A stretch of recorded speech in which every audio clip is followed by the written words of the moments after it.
tongue one day. Why?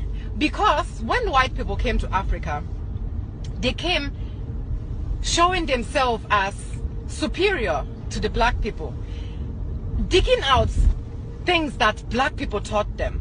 You know, what we don't have in our history books is that the civilization we have in Europe today was brought to us by black people.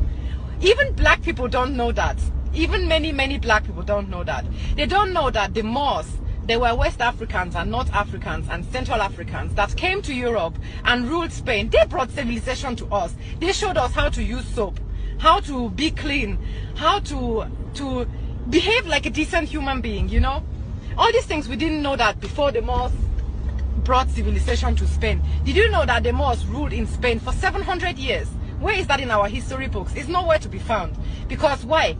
If you are giving black people that power of having once ruled over white people, wouldn't black people start like kind of questioning, oh, we were once at that point of having such a power in a white man's country over white people, and where are we now?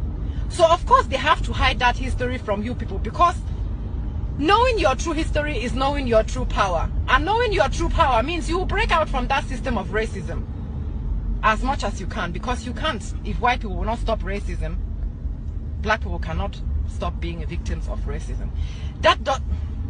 Okay, that sounds like I'm victimizing a black person, which I don't.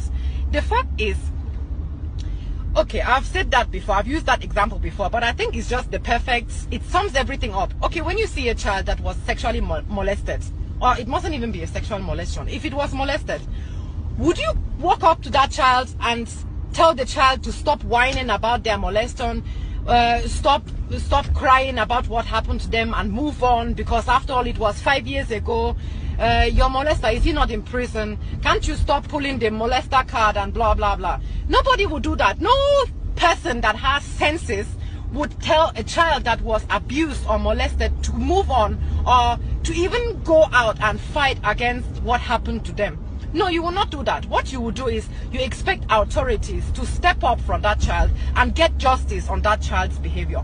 But when it comes to racism, we be all in our feelings like, oh, but I'm not racist. I never owned slaves. My neighbor's cousin is black. I can't be racist.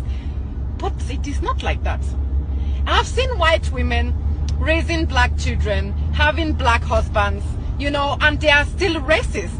So you mingling with all the black people in the world is not going to make you less racist. That is just the point. That's because in the society we were not raised to understand what racism really